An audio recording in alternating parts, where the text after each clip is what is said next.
Nothing moves and nothing shakes without Black Americans. Hi guys, welcome back to my YouTube channel. It's me, Miss Yuba. How was your day? I hope your day went well. Okay, so there's a video going around, and it's actually kind of sparked a conversation. And that conversation being, why isn't Tyla doing well in the United States market or the Black American market? And before I get into my commentary about this, I'm going to make a few different things perfectly clear. I'm not talking to anybody that hasn't been to the United States for more than a year. I'm not talking to anybody that's never come to the United States. Okay? So if you're in those categories, this video is only for your educational purposes. This is not a conversation with you. Another thing is this: when Black Americans point out that you have disrespected our culture, because yes, we do have one. This is what Tyla's finding out. This is not the time for you to say, this is just a diaspora war. It's pushing a diaspora war. It's not. It's not. It is me teaching you how to engage me when you want to be a part of my culture. So we need to stop flaring about diaspora wars when African Americans try to tell people that this is how you should enter our space, because no one else does that. No one tells Nigerians that they're pushing a diaspora war when they tell people how to enter their space. No one tells it to the Cameroonians. No one tells it to the Ghanaians. No one tells it to those people from El Salvador. No one tells it to the people down there in South Africa when people want to come into their space. So we need to stop doing that with African Americans, because it's a double standard. And also, it's also because it's also because of your desire to have close proximity to whiteness. Okay? Because when white people tell you not to do something, you don't do it again. Right. So this is one thing that we have to understand about internationals. And by we, I really mean internationals need to understand about internationals when it comes down to America. And I'm going to lean in very closely so you can hear me. America is racist. Okay? America is racist. All right? And the reason why you need to understand this is because in the music industry, there are certain ethnic groups that control that particular part of the industry. Okay? If white people don't like your country song, it's not being played. It's not going to the CMAs. Okay? Are we tracking? If Black people do not like your rap, your R&B, your hip hop, your smooth whatever, your neo soul, your any of that, it ain't going nowhere. And this is what the music industry knows. Okay? So when you enter into America, we have to label you in a way that we understand as acceptable within this culture. All right? Because different cultures have different things that are acceptable. For Tyla and her team and for other South Africans, you wanted to come to America, where racism, Jim Crow, lynching Black people, all of these other things happened and was associated with the word colored, and you told us to get over it.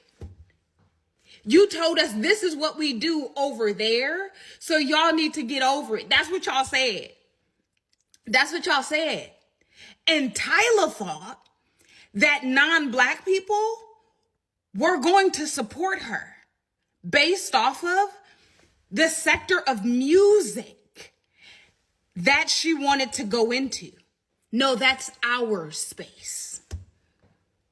That's Black people. If Black people don't move the units, then Sony, all of these other recording labels, They say that you're not good enough because the market that we're trying to put you in doesn't like you.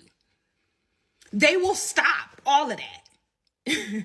They will be like, no, we can't invest in you because the market, where there used to be a market for you, now there is not one because the market doesn't like you because you offended the market.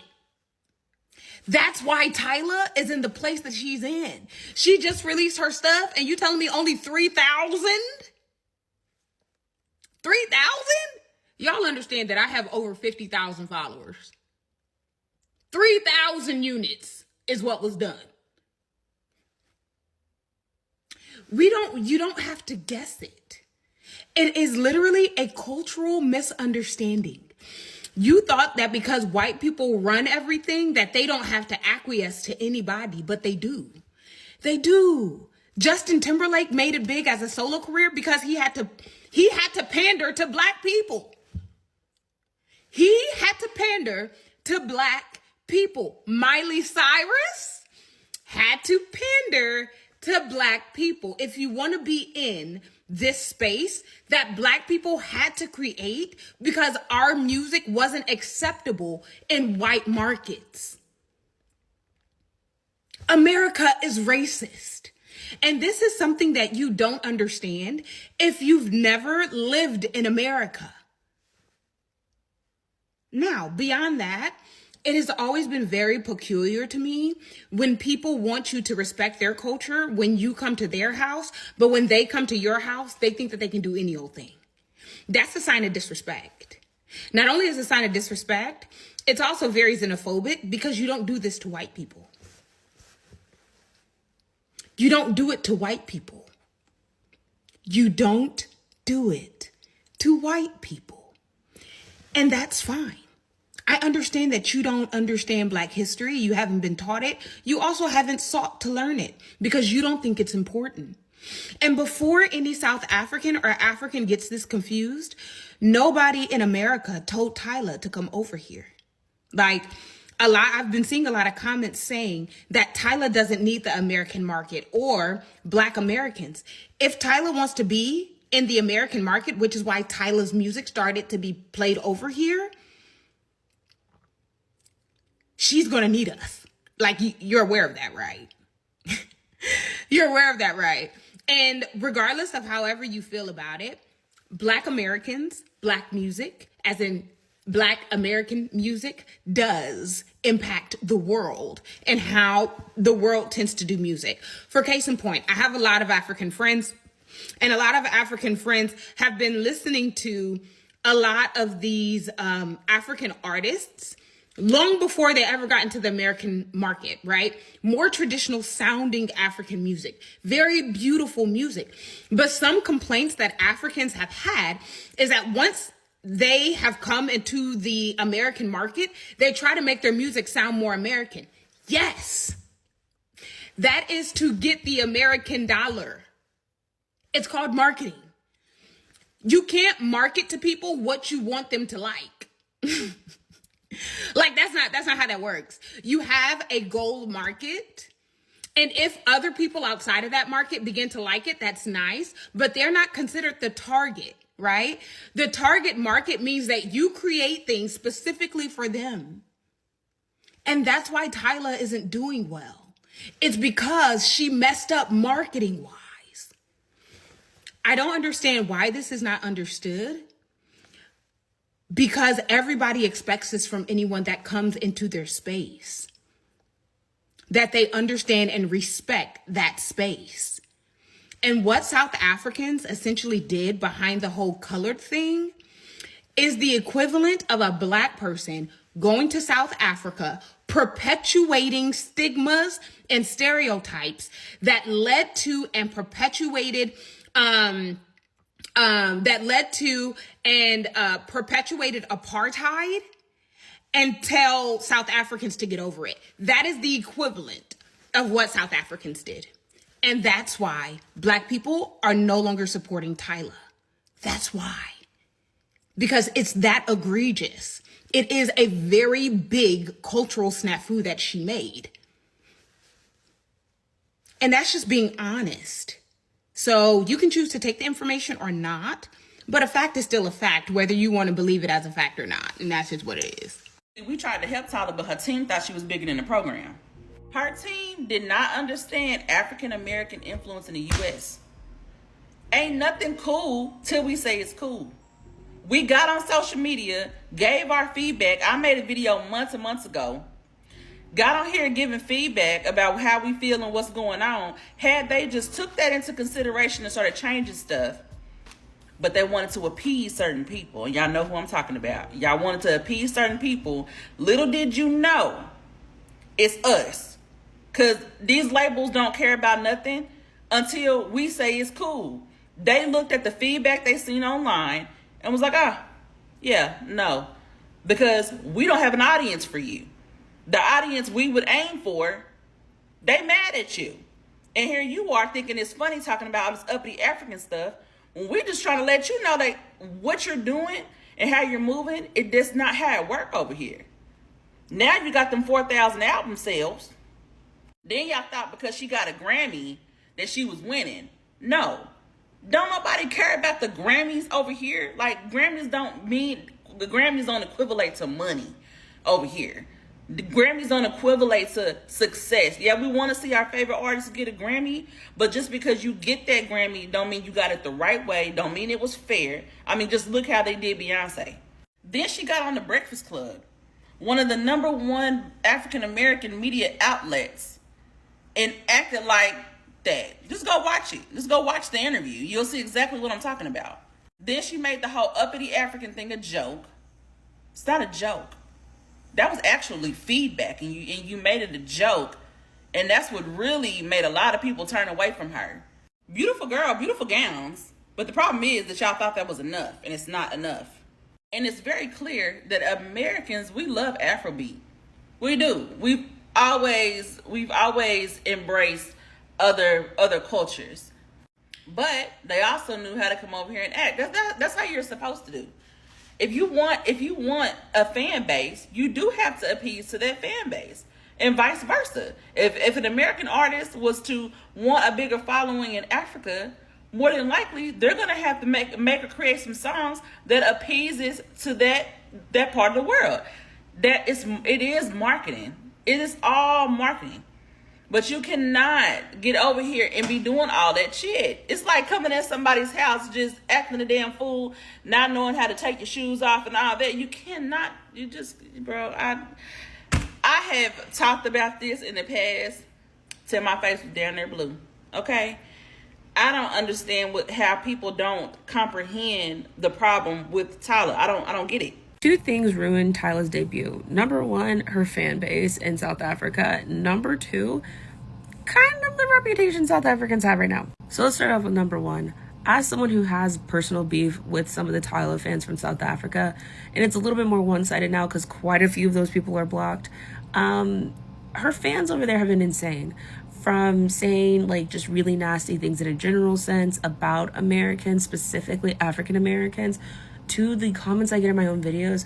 I remember I posted a video of Tyla, like the camera at the MTV Music Awards caught her dancing, zoomed in on her, she stopped dancing. I thought it was just like a really funny, cute moment. And I had people literally calling me a fat, dirty black cow, saying that Americans are so entitled and act like everything belongs to them, like she's not mine, like all sorts of crazy stuff for no reason. And as far as I know, a lot of this stuff was never really addressed. She didn't really tell her fans to like calm the fuck down, and it just snowballed into this thing where I think a lot of people who talk about music, pop culture, all of this stuff, fashion, they didn't want to touch it, because why would they? Why would I talk about Tyla and give any type of feedback that could potentially get me harassed for the next 48 hours, 2 weeks, or 2 months? That's not a joke. I've had to go into my settings and have certain blocked words for language I don't even speak because people were just being so fucking heinous. And unfortunately, Google Translate is a thing. And then the second part, like, the white South Africans were acting wild. Like, the hate comments are a lot, but we had a guy in the White House doing fucking ketamine fucking ketamine. I don't even know if he was sober when his baby was on his shoulders. One of his feeding them babies too. Out of his 20 baby mom, I don't think it's 20. I think it's 14. I'm not even exaggerating. I think he has 14 baby mamas in some way. So there was that guy, and then the white South Africans who were leaving the genocide, not a genocide, leaving the apartheid that they helped to create, and coming over here and taking American farmland. I'm not over that. That shit is insane to me. They took American farmland that was seized because of some really dumb, shady bureaucrat stuff. But I digress. So South Africa as a whole, not having the best moments in the cultural zeitgeist, and I think that led to a lack of support for her. I think there was a lot of Americans who felt like, okay, you don't want me to play her music, fine, I fucking won't. I won't play it. I won't talk about it. I'll leave it alone. Matter of fact, what a move like Jenny. Okay, Jenny had the same choreographer for the Like Jenny music video, and I was talking to someone about it in the comment section, and they had mentioned that like that person had worked with Tyla, and I had someone in my fucking comment section like, leave Tyla's name out your motherfucking mouth. We're just talking about the person that did the choreo and they're different clients. Like it's been insane. And again, I feel bad. I think she has all the potential to be the next kind of like bad gal-esque type of girl, but she had such a really beautiful spin on her own flair. I think it's a very like weird time because even though Afrobeats aren't really going anywhere, there's this kind of like cooling of it for some places with corporate greed, and they're trying to invest all their time and money into K-pop. It's been so weird, and I really want her to do well, but her fans have been so fucking horrible to me. Like, this is the first time I've talked about her in months, and I watch all her music videos and I listen to a lot of her songs. I would almost be a fan if people wouldn't have been so goddamn mean. That's the same thing with Taylor Swift, but that's a conversation for a whole different day. But yeah, just some thoughts. And I agree. The reason why Tyla's EP flopped in the United States, or is flopping, is because of her fan base and her arrogant attitude. Like, she is extremely arrogant. That is not to say I do not like Tyla's music. I'm a big fan of Tyla's music. And since I made a video last year where all of the people in like South Africa and West Africa were in my comments calling me out of my name, saying that I was jealous, I have done some educating myself on it. Now, just going back a little bit, Tyla in the past on one of the award shows, she wanted to correct everybody because people were under the assumption that she makes Afrobeats, and her music is similar to Afrobeats, but it's Amapiano, which is more like house, tech, trance type of genre, and then Afrobeats is more like hip hop and R&B. But the thing is that there was just a disconnect there between her South African fans and the American fan base, because there was a lack of communication, and a lot of the fan base in South Africa had this condescending, very arrogant attitude towards American fan base, and instead of trying to educate them and trying to just say, hey, there's a difference between the music and da-da-da-da-da, just being flat out rude, nasty. And that's what ultimately led to the downfall of Tyla in the United States, not to mention because she called herself colored, and then she went back and said, well, I don't know that, in America it's not acceptable to call yourself colored because in South Africa, that's what we're called, which I agree and I understand. I know there's a disconnect, there's a cultural difference between the United States, and people are like, well, if you're going to come to the United States, you need to know our lingo, you need to know how we work over here, and that is not an acceptable term. But I honestly, wholeheartedly think that between her and her record label, there's just a huge disconnect. I seen a video of her a few weeks ago. She was at some type of festival. They didn't even give her enough money to have a stylist come out to do her makeup and hair. She had to do her own makeup and her own hair because it wasn't in the budget. And now that she's releasing this EP and she has an album that's following it, I really just don't think the American fan base is really receptive to Amapiano genre of music, because her record label is watering down her music. And she even said she doesn't like the music she makes. She hates it. It's like bubblegum pop, and she doesn't feel like it's her real authentic self being heard in the music that she's making. And I don't put anything past Epic Records to water it down and make it more palatable to the United States fan base. So I don't think we'll ever get to hear, unless you hear some of her old stuff, or, you know, you do your own homework and hear the difference between Amapiano and Afrobeats, and you listen to real Afrobeat and Amapiano artists, then you'll understand the difference between her music, the American version of her music, and real Amapiano and Afrobeat music. But I think that's where the disconnect is, and I just don't think a lot of Americans are really ready and receptive to that type of, you know, genre. I've read some people was like saying, oh, Afrobeats is just dying in the United States. I love Afrobeats. When I say that's probably, I listen to Afrobeats and Amapiano music probably 65% of the time, because I just love it so much. But I really feel like, and there's nothing wrong, some people just don't like that type of music, but I feel like there's a disconnect, and I don't think that her career is going to do any much better in the United States because of her record label doing such a poor job of marketing her, and just, you know, trying to market her like she's Rihanna, and she's not Rihanna. Instead of trying to market her with her own style, they really just try to put her out there like she's going to be the next Rihanna in the United States. Shouldn't have done that. It was a different time when Rihanna came out, and now music is evolving, and I don't even want to say Americans aren't receptive to, you know, Afrobeats and Amapiano. I just want to say that if you market it the right way and you make it very clear, this is, you know, this type of music, and put a little history behind it and whatnot, people are going to be receptive to it. Thanks for watching. Let me know your thoughts in the comments. Do you think global pop music can ever truly stay authentic under the current system? And as always, keep questioning, keep learning, keep listening.